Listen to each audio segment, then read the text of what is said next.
Welcome once again to Grow is Personal podcast, your number one podcast on personal growth and development. I can say that we're all confident. But today we're going to be having an interesting and phenomenal conversation with Josh Green.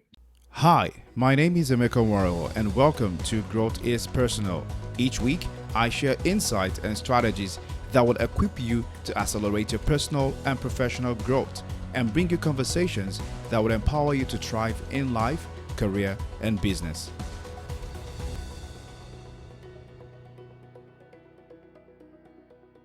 Josh Green, you know, when you sent me, your TED talk, I watched the video, and the uniqueness of the way you presented the TED talk and your story was really captivating. And I said, yes, we have to do this conversation. We have to talk about how you were able to navigate self-talk. So Josh Green is going to be, we're going to dive into conversations around negative self-talk, how to deal with it, how to break free from it. Because I see it a lot, in the office, a workplace, and the store. You hear a lot of people have this negative self-talk that tends to limit them in a way. So we're going to address that in today's conversation. Josh, thank you for being on this podcast today.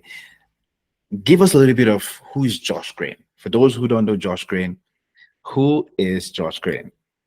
That's a loaded question. Hi, Emeka. Thanks for having me. Yeah, you're welcome. Yeah, I am an actor, a comedian, an acrobat, an entrepreneur. I try to do it all if I can, and I really put myself out there. But more than anything, I focus so much of my time and energy on just growth. The more I grow personally, the more everything else just seems to fall into place. And so that's what I do. A lot of my time is just spent in like different circles growing, whether it's even in acrobatics, like I push and grow myself there. Even with acting or comedy, I'm growing myself there. And in many other circles, I grow personally through development with therapists, clinical psychologists, and just men's work and groups like that. Awesome. I like the fact that as you started introducing yourself, you said a lot of things in terms of what you do, and I think it's something that we have to come to terms with. Now in this day and age, for those of us who are driven and want to seek a life of fulfillment and impact, that it's okay to do so many things. It's okay to be involved in a lot of things, to express the gift and passion that you have, because I think that one thing I've seen is that there's this tendency to just do one thing. There's this tendency to just maybe this is my job, this is what I do. But when I realized that life is more than just one thing, there's so much embedded in us that requires our expression to be able to make impact, to maybe to leave this world much more better than we met it. I think it calls for expressing ourselves in different dimensions. So I'm glad that you're able to express in acting, in acrobatics, in speaking, in TED Talks. It's how we tend to live our life to the fullest. So thank you for leading with that conversation, because I think we're going to talk on that as we go on.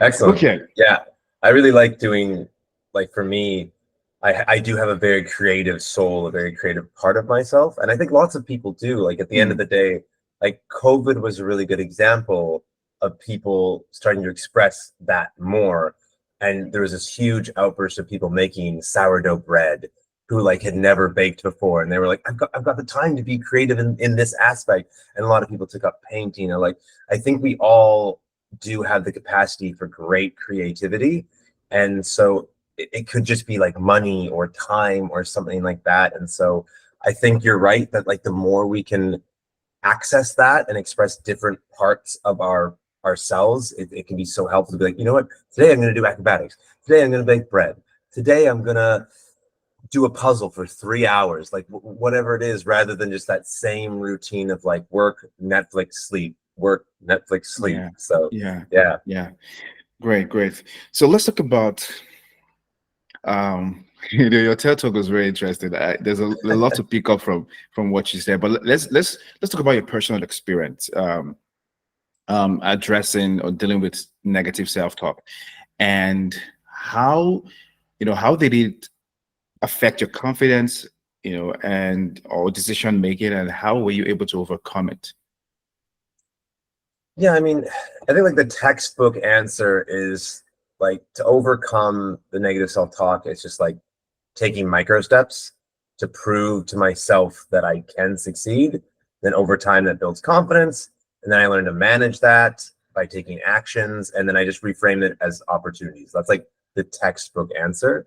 Hmm. But I like to tell it in I'll tell you a story because this one like really framed it in my mind for myself.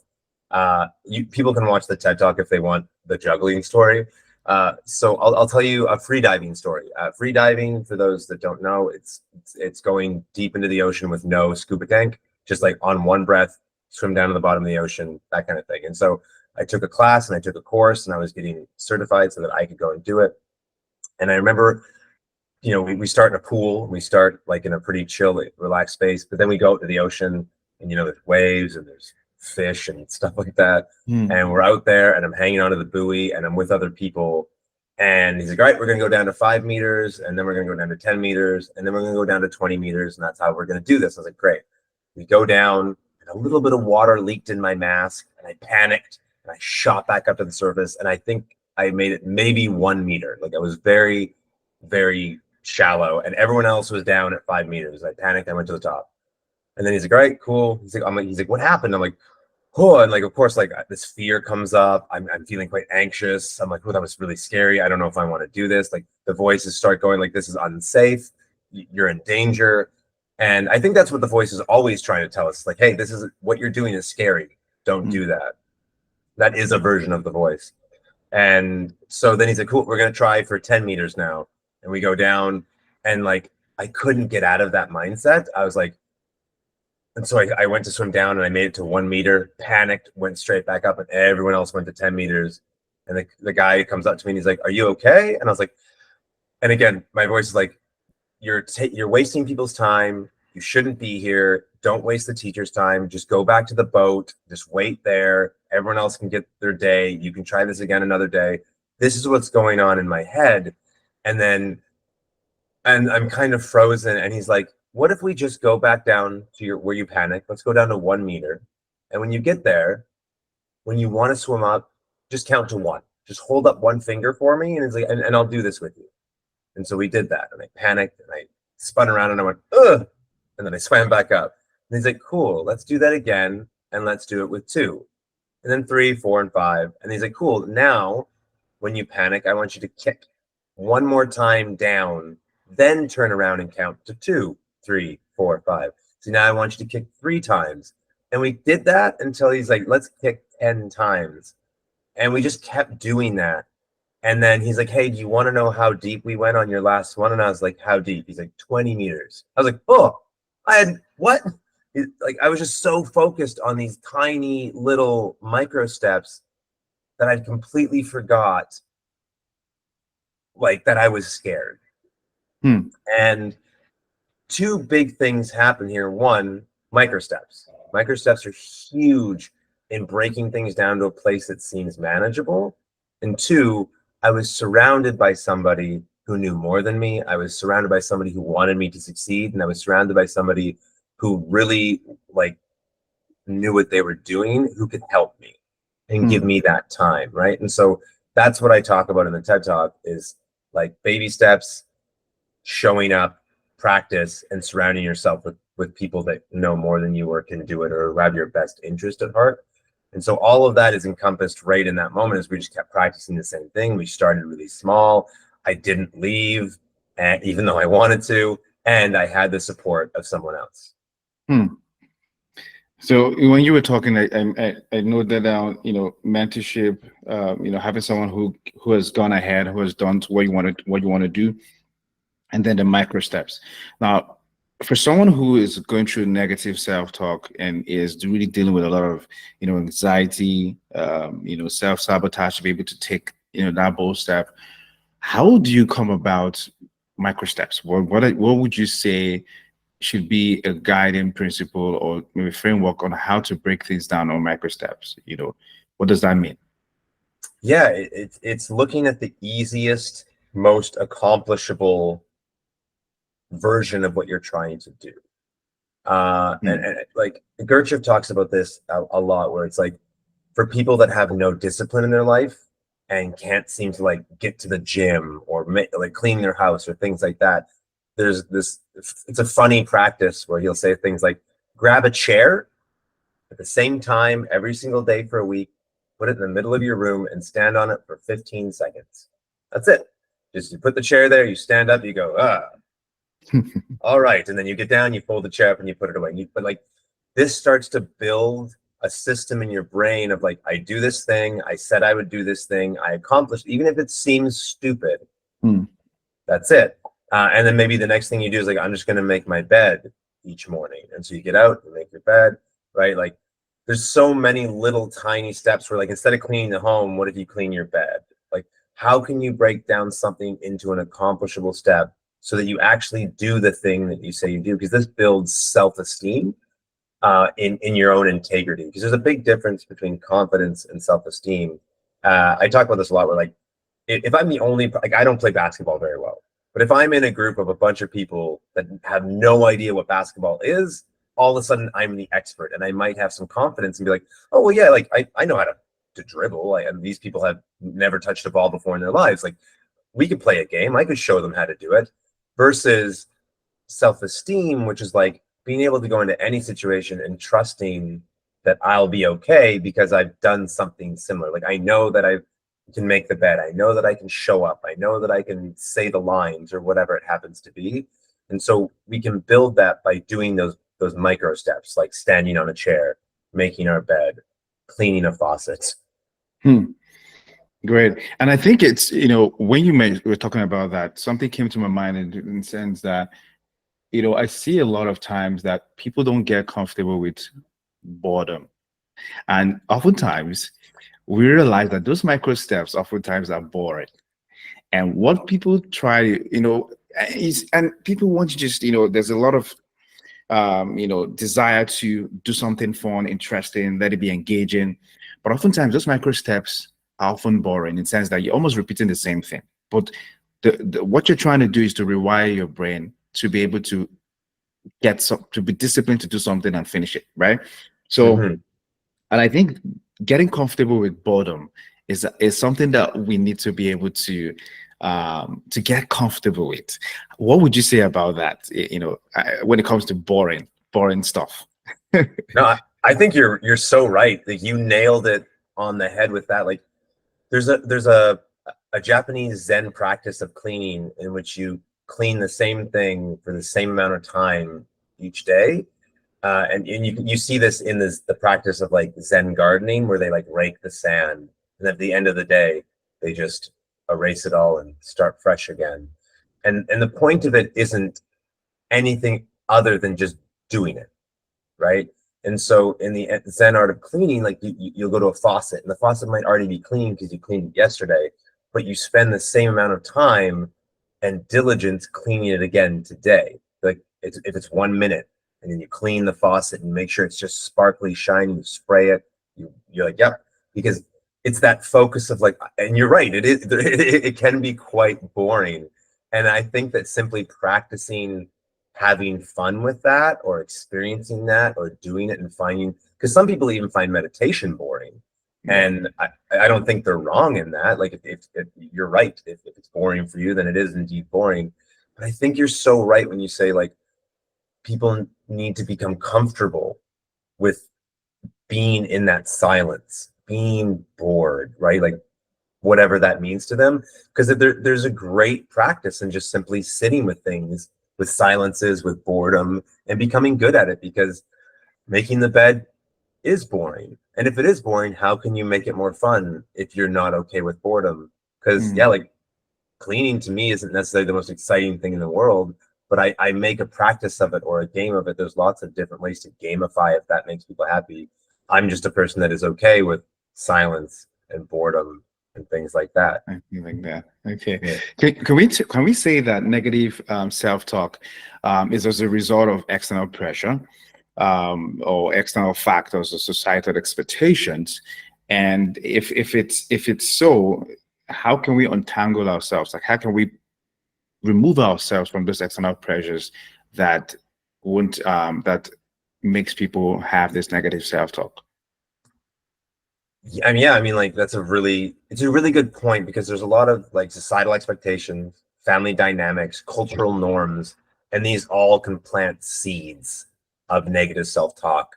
Because like an example of this is like growing up, like I was taught right and wrong, and that language of right and wrong is what can make me feel or make us feel like we fall short of a Mm, standard. Like that wasn't right. That is wrong. No. And for me, that starts to build up like, oh, like I didn't do this to someone else's standard. And I mm, remember a therapist once told me, like, he's like, Josh, when you're speaking, I'd like you to practice. This is just a practice. It's just a thing for you to practice. It doesn't mean anything. Just try it. Try it on like a jacket. And I was like, okay. And the practice is try to communicate for a day without using words like good or bad or right and wrong. Try to speak in unarguable terms, terms that people can't argue with.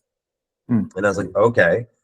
And so I started to switch to like, this is helpful for me rather than this is good for me. Because terms like right and wrong when I grew up made me feel like I was doing so, oh, like this is the only way to do it. This is the right way to do it. And when someone else would come along and then I would maybe project onto them like that's not the right way. And because people did that to me, someone's like, no, Josh, you're cleaning that wrong. That's not right. And I was like, versus like, well, actually, I find this more helpful for me. This is a very mm, helpful way for me to organize the toys in the playroom, right? Like whatever it was in school. But yeah, so that was super helpful for me to slowly change that language around right, wrong, good, bad, and start to speak in unarguable terms. Like I feel this way about this. This makes me happy. I'm doing it this way because I like it. Like people can't argue with, well, Josh likes that and that's why he does it that way. It's like they can say, well, it's slower, and I'm like, that's okay. It's okay if it's slower. I enjoy doing it this way. Versus I'm like, this is the right way. Then someone's like, wait a minute, that's not the way I learned. That can't be right. That's wrong. Now I'm gonna argue. And then that's when another voice can come up. I'm like, I've offended this person.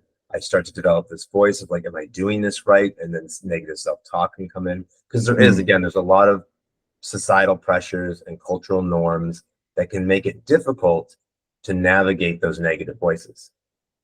mm.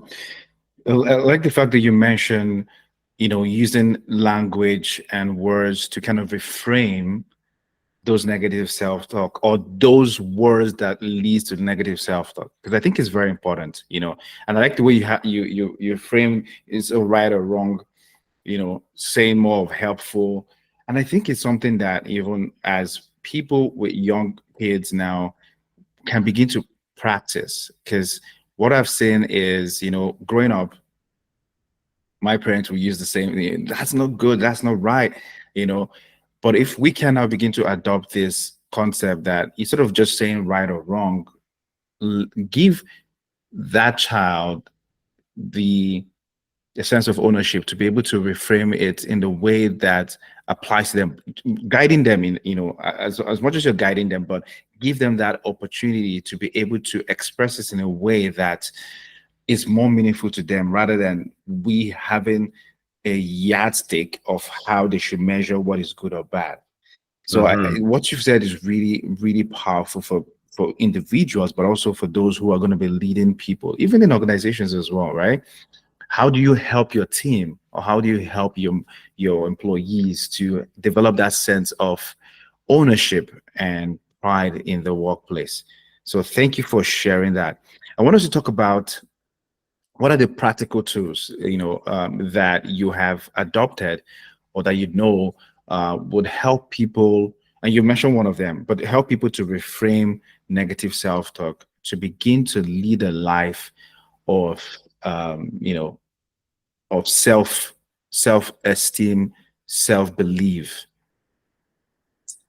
Great question. I don't know if there's any one particular answer that works across the board, but the first thing is a three-step system, I guess, if you want to call it that. It's awareness, integration, and then action. And so before we get to any actionable steps, I highly recommend people first become aware of their negative self-talk. What does your voice sound like? Because there's a bunch of different types of negative self-talk. There's catastrophizing, there's personalizing, there's filtering. Like filtering is one where someone might look at a situation and filter out all the good and only see the bad.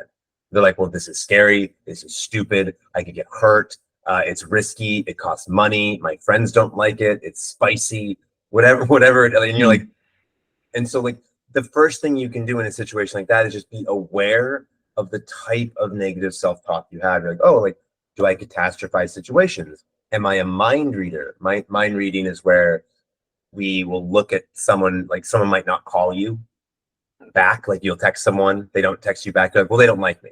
They obviously don't like me. I don't have like, and so that's that mind reading where we start to just assume what other people are thinking and make judgments based on that. And so if we can be first aware of the type of negative self-talk that we have and when it comes up, because it's not necessarily a bad thing.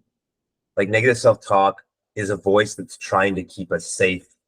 Some people reframe that and say it keeps us small, but it really is just trying to be recognized. It's saying like, ooh, danger, danger, danger, something's happening. This is, for you, this is unsafe. You're stepping outside of your comfort zone, which is a good sign, really. It's like, oh, I'm pushing my edge. That's where this voice is coming in. And so this is a great tool for an opportunity to be like, okay, let's be aware of it, what's happening. And then we can start to integrate it and be like, what does this mean for me when I'm listening to this voice? Where am I? Am I pushing myself? Am I just at home when it happens? Like what's happening when the voice comes up? And once we can start to be aware of it and integrate it into our bodies, that's when we can start doing the actionable steps. And the actionable steps are start small, right? Micro steps. Then we can like physically show up to the thing, even though it's scary. And that's why we do the smallest version to make showing up easy. Then we practice like the Dickens. Just keep practicing the smallest version of something until that's so easy that the next one feels like a breeze. People do this in video games all the time. They farm experience and they just get as much experience as they can. And then they get really, really strong. And they're like, that boss was easy. They're like, of course it was, because you practiced. And then of course, surround yourself with supportive people. And those are like the actionable steps. Yeah. Awesome. I like the awareness piece there. And you mentioned that negative self-talk can actually be an advantage if you recognize it and then, integrate it and then take action, towards it. So I think but what if the case where people are not even aware, like there are people who it has become a habit, they're not even aware that they have this negative self-talk and it probably has limited them, in the opportunities that they pursue and all of that. How would they approach that if it has become a habit? How would they be able to, detangle themselves from such a habit? Because it's the tough question.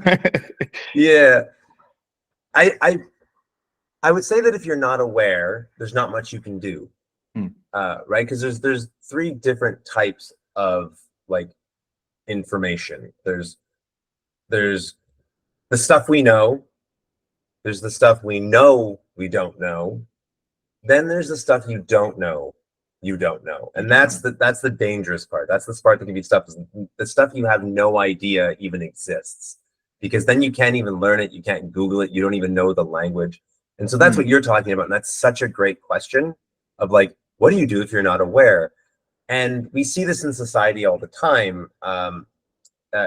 I think some people coin the term unconscious people, right? Like we're just in the routine, the habit. I've definitely been there before, just on my phone, like not paying attention. And someone would ask me like, how long have you been on your phone today? And I'm like, I have no idea, because I'm currently quite unconscious and I haven't been doing things with intention. And so I think a question you can ask yourself if you want to know, like, am I or am I not aware, is just ask, like, am I where I want to be? Like 5 years ago? Have I even looked at this yet? And if for example, I'll use, lots of people can identify, I think, with money. And so you can say like, am I financially successful where I want to be right now, from where I want to be 5 years ago? And if the answer is no, I'm not where I want to be, then something along that line wasn't conscious. And Mm, something needs to shift for you to become what you wanted to be. And it can be in family dynamic. It can be physically, like a gym is a great example of like, am I as fit as I wanted to, that I said I was going to be 5 years ago? And if you're like, oh, I haven't even thought about it, I don't even know. Nope, I just keep eating the same food. That's a great way to be like, I'm unaware and I don't even realize it. Philip T. Misselberger talks about this in his iceberg analogy.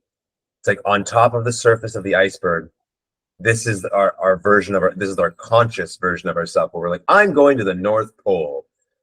But because you have this super unconscious part of yourself that's huge, you're going wherever it goes. And so you can say out loud to the world, I'm going to the North Pole, but it's drifting wherever it feels like going. And so what'll happen is you'll be like, North Pole, and you'll wake up the next day and be like, I'm much further away than I thought I was, and I don't know why, because we haven't looked at that big thing yet. And so to build awareness, just ask yourself, am I where I want to be? No, and I don't know why. Okay, I need to start looking at something. And that can be the first step, is just like, I'm not where I want to be yet, and I have no idea how to get there. I have not built any intentional paths towards that. What's going on? And then mm. that's where therapy, support, mentorship, podcasts, books, all that stuff can help. But that first stage, like you said, if you're not aware, what do you Yeah. do? Yeah. Yeah. You know, when you started talking, before you mentioned, uh if you were to want to be, I wrote the word vision. And it Yes. just, I was like, you nailed it. Because if you don't have a vision of what, where you want to be in the next 5 years, it you won't even be aware that in the next 5 years you probably will be somewhere and like, okay, where am I? Have I really achieved? So I think the first point is to be able to know where you want to be, right? And if you know where you want to be, then you can begin to take some conscious steps, like, books, study, learning, self-development, and all of that, to be able to get there. And then you begin to pick up all the um you become more aware of the negative self-talk. So I think that's a very great point that you mentioned. But let's go more deeper now to, so we are aware that this is the negative self-talk that has been keeping me stuck, and I need to overcome it. Okay, now I'm getting around people who believe in me, who are trying to, speak words of affirmation over me and around me. But yet, when I attempt to make those move, I fail. For example, they don't succeed in that particular endeavor. And you mentioned something around that in your TED talk as well, when you drop the ball. So for those people who have then dropped the ball, and sometimes it can be embarrassing, right? How do they recover from that moment, from that situation, and pick themselves back up? Good question. I'm not sure again, I don't think there's any one answer, because the way I pick myself back up will be different than someone else picks himself back up. And I think it's just a reframe on that word failure. Like, what does failure mean to each individual person? And Emeka, I could ask you, like, what does failure mean to you? And I'll pause and throw it to you for a second, and then we can throw it back. But what does failure mean to you? So failure for me, in the grand scheme of things, is not being able to express the the gift or the passion that I know is there to express, right? For example, this podcast, I know deep within me that I had there was somewhere within me that I needed to express a part of me where I have conversations like this that will help someone else. But I wasn't able to, I couldn't get to the point where I said, you know what, I'm going to do this. But later I found that, I started doing it. Now I'm having conversations with different people, and those conversations are helping people. So if I don't start this podcast, to me, that would be a failure. Okay, I love that. And so what I'm hearing from you is a version of masking is failure to you. Like you Mm. have this passion, this dream to do something, but if you put on a mask and do something different, you're like, nope, I'm gonna be a doctor or whatever, whatever it happens to be. Like that might be a version of failure to you, not accomplishing something like that. And that's a great version of failure for many people. And for me, it's I I don't tend to use the word failure very often because life can be long and I have so many opportunities and chances to accomplish anything, Mm. right? If I go swimming and I sink, is that a failure? Or can I just come back tomorrow and sink again and try again until I just don't sink anymore? And then I'm like, there we go. Like, there's so many chances. I don't know if anyone ever just gets one shot, Eminem style. Like I think that we do have many opportunities to adjust, change our lives. Like it's so different than it used to be. Like for my parents, for example, a lot of them just had one career. It was one job. They did the one thing and then that was it. And so maybe failure seemed more imminent. But nowadays, people can have 15, 16 careers, jobs, changes, travel the world. There's so much opportunity for us to keep doing new things and then come back to the thing. Like I was an actor and an artist for a long time when I was younger. And then I took a break when I started losing my hair. I got really self conscious. I couldn't be on stage or in front of anyone anymore. And I Mm. took a big pause. And in that moment, I did feel like a failure, like I gave up on my dream. And now I'm back at it as an adult, no issues, and I'm killing it. I'm out there, I'm getting auditions, I'm doing lines, I'm booking parts. I'm like, this is great. This is so much fun. Like I'm just having so much fun with it now. It seems so less desperate than it did when I was younger.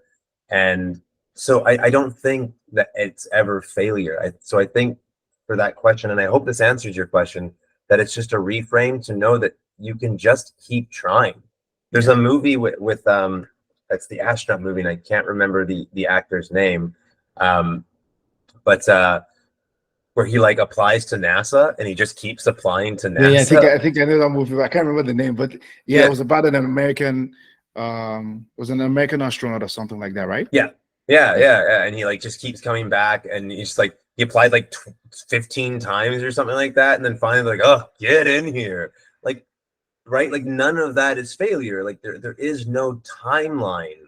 You Hmm. just keep going. Like it's okay. It's okay to hear no. It's okay to be like there was this person was more like of course, right? Just keep going. Never stop. Keep showing up. I'm glad you mentioned this, and because I think this is probably going to be for one person listening to this or watching this, that that failure is not final. Like you have life, there's still an opportunity to keep trying again. Because I think what people societal expectations and even the expectations they have of themselves oftentimes lead people to then take drastic measures when they don't get something done and they give up. But if you remember that at the back of your mind that you have life, there's an opportunity to try again, right? Like you said, you started acting, at some point you stopped, and then but you're here, you're back again, right? If you'd given up then, man, the people you are impacting their lives today would not witness you, right? So, and you see, for me, when I was back home in Nigeria doing stuff and all, I remember when I was leaving for Canada, a friend saw me, and she said, "Hey, man, you are going to leave all this back home, like you're going to lose your fire, you're going to do this." And and when I came to Canada at some point, I mean, I came in like 2015. For the next 4 years or so, I wasn't anywhere. I was just deep down in my what I was doing. It was at some point, it was like, it's this thing this person said is true. Like, I'm not out there again. I'm not helping people. I'm not doing what I wanted to do. But here am I again doing it. So when we realize that life gives us opportunity over and over again, I get it with the way social media is designing a lot of things now, where people feel like you have one opportunity, go get it now. If you don't get it now, there's this pressure on, different people passing this message of now is the time. I get it, motivation and all of that, but realize that you have opportunities. Yeah, they say opportunities doesn't come, once. There's this saying, and sometimes I don't like, come on. Yeah, yes, this opportunity might not come now, but it might come in a different form. But remember that life will always present itself with varied versions of that opportunity. So don't kill yourself. Yeah. It might be that job you lost, but trust me, if a different version of that job is going to come, and even much more better. So keep pushing, keep trying. So thank you for sharing that, Josh. This was getting very very intense, but I love it. I think it's something that we need to keep sharing, because the world is filled with a lot of bad news. A lot of people now are depressed because the world is now more fast. People are, if you don't do it now, it looks like, oh, I'm 40, I'm missing out. My mates are already, 10,000, there's this saying now, $1 million, 6 figures and all of that. I get it. You don't have 6 figures now, doesn't mean you can have it in your 50s. Doesn't mean you can have it the next year, right? Yeah. Give yourself that opportunity that you can try again, right? There's always this life, you can try again, Is there anything you want to add to that? I felt like I just had to say that. Yeah, no, I love what you said, because you triggered something in my brain that's like, Tolkien didn't start writing Lord of the Rings until he was 45 years old.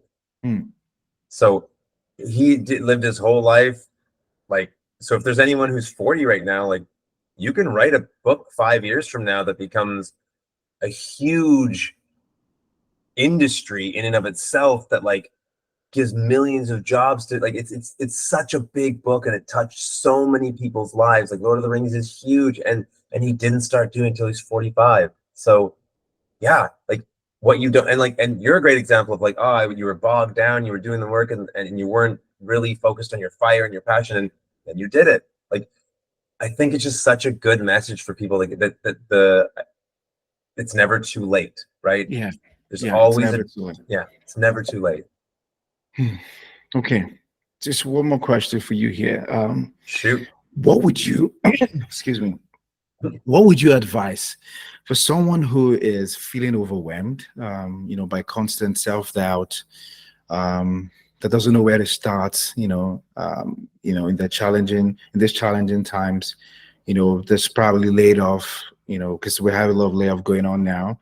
And it looks like, oh, I've given this so much to this company.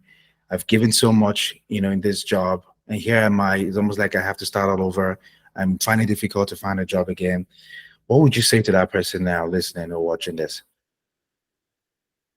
I don't know if I'd say anything. I think I would listen to them. Like, it sounds like that person, because that's a tough spot to be. I've gone through that as well. I applied for 742 jobs this year before I got my job, and before I moved. Like, it's a lot, and so I feel so deeply to people that are struggling, people that are like out there, like applying to all these different jobs and trying to figure out. So really, it's just like, I see you, I feel you. I know it's not easy right now. I think it's easy for people to be like, oh, like, if it's your fault, keep trying. It's like, no, like, the economy is tough. That does play a role, and it can feel heavy. And my suggestion is, again, don't give up. Keep finding the light somewhere. Maybe you have to get a job somewhere in a different career. Like, I've had to go back to the restaurant industry sometimes in my life. I remember periods where I was like, yep, I'm back in the restaurant. Here we go. I'm working there. But I never stopped applying for things I wanted, doing talks in different places. And to me, it feels like I have a little secret. Like, I go to work, I serve my tables, and then when I get home, I get to apply to all these other things. That, like, for me, I'm like, I've got this little secret that I feel really excited about.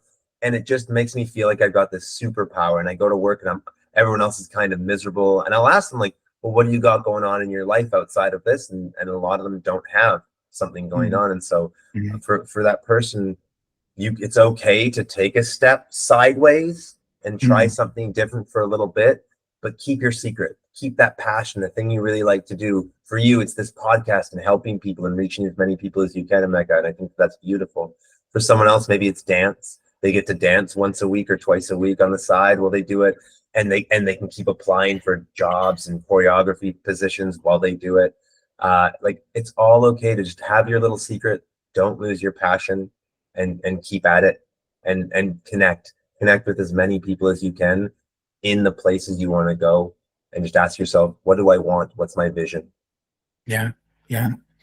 Great point. So we're back to the three final questions for you. Okay. And these are The secret question. The secret question. These are questions that you can answer in one word, or you can expatiate on the word. The first question is: if there was one book that have made a huge impact in your life, I know there are so many books. When I ask my guests this question, like, which book will I say? Okay, so for you now, what would that book be? Ready Player One. Ready Player One. Yes. Oh, that's an interesting title. What's the book about? Yes. For me, actually. It's about a video game world where everyone goes into a virtual reality place called the Oasis. It is fiction, and Spielberg did a film of it as well. I prefer the book personally, but I think they did a good job of the medium that they had. The reason it was so impactful for me is because growing up, I was, by many people, including teachers, called stupid.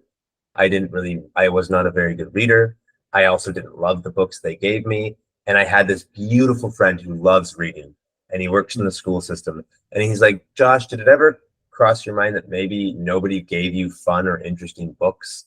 And maybe that's why you don't like reading? And I was like, oh, I was just told I was an idiot. And I adopted that thought for a long time, and it became a narrative. That was part of the negative self-thought came from teachers. Teachers like, oh, he can't read, he's stupid, he can't pay attention. And like, I ended up going to like special schools and special classes because like I was literally called by teachers an idiot. And so if anyone else like identifies with that, like, I feel for you too. It's a really unfortunate situation when the people you look up to, the adults that you hold in such high regard, think of you so negatively, and they thought of me negatively. And so my friend gave me this book, and it's all about like 80s and 90s video game and movie references that I grew up. I watched a lot of television and played a lot of video games growing up. And so this book just touched me in a very particular way. And I remember reading it, and I flew through it. I was done in like a day. But before that, I don't think I'd finished a book ever. I found it very difficult to get through books, and that triggered my reading journey. I found the one book that made me realize that I like reading, and it was Ready Player One. And so, for anyone that struggles to read, I hope that you find a book that you love. Maybe it's that book, maybe it's a different book, but that book really sits in my memory very warmly. Great. I love the title, Ready Player One. It's almost like, ready Player One. Okay. Second question. Was there ever a moment where you seriously considered giving up, and what ultimately kept you going? Yes. I failed the business. I had to go bankrupt with that business, and I was unable to pay some of the employees of that business, and everyone was very upset with me and yelling at me and calling me horrible names. And I remember I just was like, I think this is it. I think I'm done. I think I'm done being an entrepreneur. I think I'm done with life. I think I just have to call it a day. I was pretty low at that moment in my life. And it was the people I had surrounded myself with who kept reminding me how great I am, how lovely I am, how many lives I've touched. And they would just come over and support me in the loveliest ways. And shout out to all of my beautiful people that I've surrounded myself with and that still support me to this day. And so it's the people around me, and which is why that I mention that so often, is like, surround yourself with supportive people, because when it gets tough, that's all that's left, is the people you have. Yeah, that's so powerful. Last question. What's the most unconventional piece of advice you've received that turned out to be of incredible value? Unconventional advice.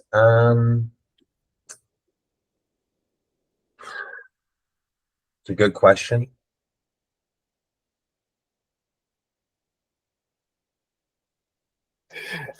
And it's this question. Yeah, I would say that it's the wait until you're suffering enough. Hmm.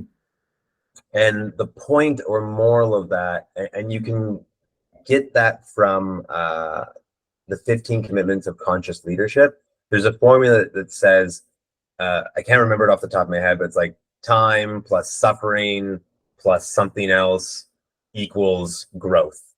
And there's a reason why we don't necessarily like what like you might be asking, people might be asking themselves this.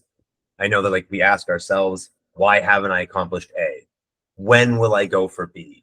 And the answer is you're not suffering enough yet. Could be one of the things. Hmm. Because when you're suffering so much that you're like, I need to make it. I can't do this anymore. This is too much.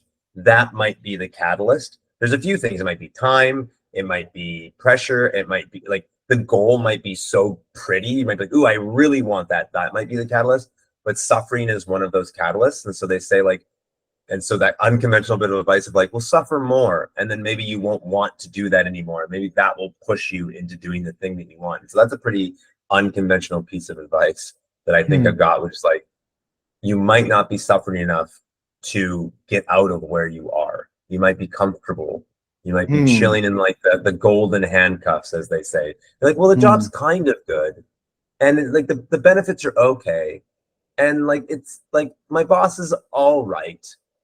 Like, I don't want to rock the boat. Like this is a comfortable life. And you're like, oh, wow. Is that what you want? Did you want just enough? And if the answer is yes, and that's fine with you, no qualms, no judgment here. But if you wanted more and you're stuck here, it could be that you're not suffering enough. I don't know. But that was, yeah, as far as unconventional advice goes, that one is pretty unconventional. That's a beautiful one, because I know I remember a friend of mine who said that, you know, poverty made me rich. Like I was so poor Yes. that I had to be rich. Like I had Yeah. to have money because I saw what it meant to be poor. So I don't want to be in that position. And I don't want to see my family be in that position. So I had to work hard because poverty. So I think that's a beautiful unconventional advice. So Yes. thank you so much, Josh. It's been a great 52 minutes having this conversation. I felt like it can go on and on, because this topic is so important. It's Yes. a foundational topic that should go every sphere of life, from those in kindergarten to high school to those in the workplace. They need to begin to hear this, because we see a lot of times where people are not pushing, do not unleash their potential because of this negative self-talk, and as a result of societal pressure, people saying all sort of things to them. So I think it's so important what you're doing, to keep doing what you're doing. I hope that we'll have the link to the TED Talk on the show note, because I think people need to watch it more. And I saw the comment on YouTube. I mean, in the space of how many days it came out, I saw the comment like, oh my goodness, this really resonated with a lot of people. So you're doing a good work. So please, if there's nobody saying, you know, cheering you on, I am cheering you on, because I think that what you're doing is phenomenal. So thank you for being on the show. It was great. And hopefully we'll get to have you again some other time. What is the best place or the best way to reach out to you, to connect with you? Is it social Yes. media like Yeah. Facebook, Social or media is, yeah. Instagram's the easiest way to grab me. Facebook works as well. Just, yeah, at Joshua Owen Green. Just connect with Okay. me anytime. Ask me questions. I am always happy to answer. Great. Thank you so much. Please, for those who are going to be watching on YouTube, please leave a comment, leave a question. If you have questions for Josh, I can forward that question to Josh. Leave your questions. If you have your feedback on what you've gained from today's. I felt like it was more like a session, almost like a mastermind. So whatever you've learned from today's session, I feel like calling it a session. Please leave a comment. I'd like to hear from you. If you're listening on Apple or Spotify, please tell us, what do you think about today's episode? Until you come your way in the next episode, remember, your growth is personal. No one is responsible for your personal growth but you. Stay blessed, and bye for now. Thank you for listening to today's episode. If you love this episode, share it with your friends on Facebook, Instagram, or LinkedIn. If you haven't already done so, hit the subscribe button so you don't miss any of our episode, and give us a rating. This will help our podcast get more visibility to those who don't know about this podcast. Remember, your growth is personal. No one is responsible for your personal growth but you. Stay blessed.